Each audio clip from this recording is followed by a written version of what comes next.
नमस्कार मंडळी. शब्दसंवादच्या या नव्या कोऱ्या भागात तुमचं खूप खूप स्वागत आहे. मी श्रद्धा राणे पवार तुमच्यासाठी आज एक खास विषय घेऊन आले आहे. पण तत्पूर्वी माझ्या पहिल्या फेस व्हिडिओमध्ये मी तुम्हाला एक गोष्ट विचारली होती की तुम्हाला कशा प्रकारचे व्हिडिओज बघायला आवडतील. फेस व्हिडिओज की मी जे व्हॉइस ओव्हर व्हिडिओज बनवायचे ते. तर बऱ्याच लोकांनी अशी कमेंट केली आहे की दोन्ही प्रकार तुम्हाला बघायला आवडतील. तर मी असा विचार केलाय की एक फेस व्हिडिओ आणि एक व्हॉइस ओव्हर व्हिडिओ असं बनवत जाईल. म्हणजे तुम्हाला मला रोज बघून कंटाळा सुद्धा येणार नाही. आजचा विषय तसा खूप मोठा आहे पण तितकाच साधा आहे. आता तुम्ही म्हणाल जर्नलिंग म्हणजे काय? तर जर्नलिंग म्हणजे हे जे काही तुम्ही बघताय इथे ह्या सगळ्या जर्नल्स आहेत. सोप्या भाषेत बोलायचं झालं तर डायरीज. जर्नलिंग करणं का महत्वाचं आहे हे आपण आजच्या व्हिडिओमध्ये समजून घेणार आहोत. जर्नलिंग म्हणजे आपल्या मनातले विचार, अनुभव, राग, गोंधळ, आनंद, दुःख हे सगळंच्या सगळं लिहून काढणे. ते तुम्ही डायरीत लिहू शकता किंवा वहीत लिहू शकता किंवा तुमच्या मोबाईलच्या नोट्समध्ये सुद्धा लिहू शकता. याला हँडरायटिंगचं बंधन नाही, म्हणजे तुमचं अक्षर कसंही असो, तुम्हाला फक्त लिहत राहायचंय. व्याकरण चुकलं तरी चालेल पण तुमच्या भावना लिहिणं महत्वाचं आहे. कारण जर्नल सारखी गोष्ट कोणाला दाखवायची नसते, त्यामुळे तुम्ही कसंही कधीही कुठेही लिहू शकता. जर्नलिंगसाठी फक्त एक गोष्ट लागते आणि ती म्हणजे प्रामाणिकपणा. आपण जगाशी खूप बोलत असतो पण स्वतःशी कधी बोलतो का? आपण जगाला खूप काही सांगत असतो पण स्वतःला कधी काही सांगतो का किंवा विचारतो का?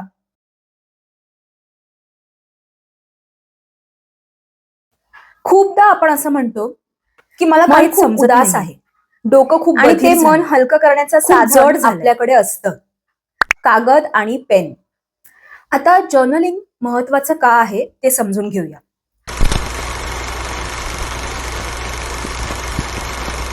काही गोष्टी अशा असतात ज्या आपण आपल्या आईला सांगू शकत नाही, मित्रांना सांगू शकत नाही, कुणालाच सांगू शकत नाही, आणि त्या गोष्टी आपल्या मनात साठून राहतात.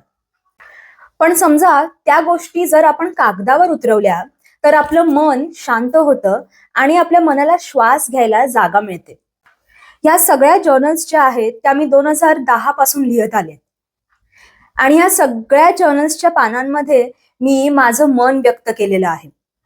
मी कुठेतरी वाचलं होतं की जेव्हा आपण हातात पेन घेऊन काहीतरी लिहितो तेव्हा आपल्या डोक्यामधून हातात प्रवास करत करत ते कागदावर उमटतात आणि आपलं मन हलकं करून जातात. तर जर्नलिंग करण्यामागचा पहिला महत्वाचा मुद्दा असा आहे की ते आपलं मन हलकं करतं.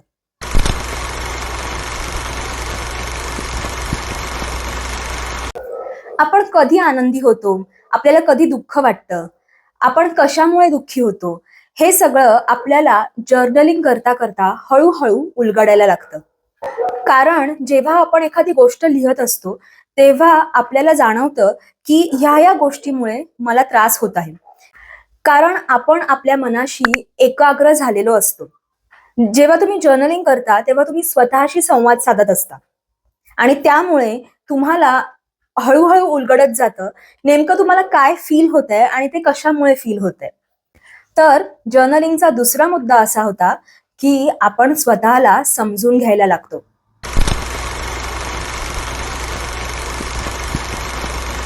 आपल्या डोक्यात एकाच वेळी 100 विचार चालू असतात. काम, नाती, भविष्य, पैसा, जबाबदाऱ्या. पण जेव्हा आपण हे सगळं कागदावर लिहून काढतो तेव्हा विचारांना दिशा मिळते. डोक्याचा गोंधळ जेव्हा आपण कागदावर उतरवतो तेव्हा मन हलकं होतं आणि शांत वाटतं. तर जर्नलिंगमुळे स्ट्रेस आणि गोंधळ कमी होतो.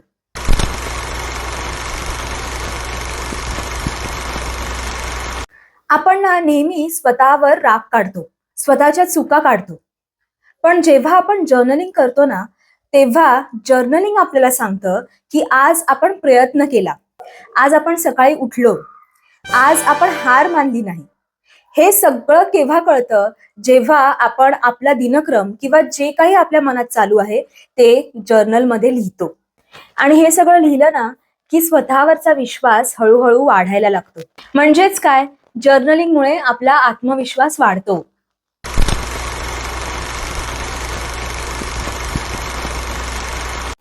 जेव्हा तुम्ही स्वप्न लिहिता, योजना लिहिता, ध्येय लिहिता, तेव्हा आयुष्य स्पष्ट दिसायला लागतं. मला काय करायचं आहे ह्या प्रश्नाचं उत्तर हळूहळू उलगडायला लागतं. म्हणजेच जर्नलिंगमुळे फोकस आणि क्लॅरिटी वाढते. आता तुम्ही विचाराल, जर्नलिंग कसं करायचं? खूप सोपं आहे. जर्नलिंगसाठी दिवसातून फक्त 5 ते 10 मिनिटं काढा. एक वही आणि एक पेन स्वतःसोबत ठेवा. कुठलीही वही चालेल, अगदी ऑफिसमधून मिळालेली डायरी सुद्धा. आणि सुरुवातीला 3 प्रश्नांची उत्तरं द्या. आज मला कसं वाटलं? आज मला कशामुळे त्रास झाला? आणि आज काय चांगलं घडलं? सुंदर शब्द नकोत, व्याकरणाची काळजी करू नका, मोठे विचार नकोत. फक्त खरं लिहा आणि कोणालाही दाखवायचं नाही. तर जर्नलिंग म्हणजे स्वतःशी संवाद, स्वतःला वेळ देणं आणि मनाची काळजी घेणं. तर मंडळी, कसा वाटला तुम्हाला आजचा विषय? मला सुद्धा जर्नलिंग करायचं असेल तर मला कॉमेंटमध्ये नक्की कळवा. 2026 मध्ये जर तुम्ही चालू केलात तर माझ्याहून आनंदी कोणीच नसेल. 2026 कशाला, आजपासूनच सुरू करा ना. आजचा विषय आवडला असेल तर आपल्या व्हिडिओला लाईक करा आणि आपल्या शब्दसंवाद या चॅनलला सबस्क्राईब करायला विसरू नका. चला भेटूया पुढच्या व्हिडिओमध्ये अजून एका विषयासोबत. आजचा व्हिडिओ पूर्ण बघितल्याबद्दल तुमचे खूप खूप धन्यवाद.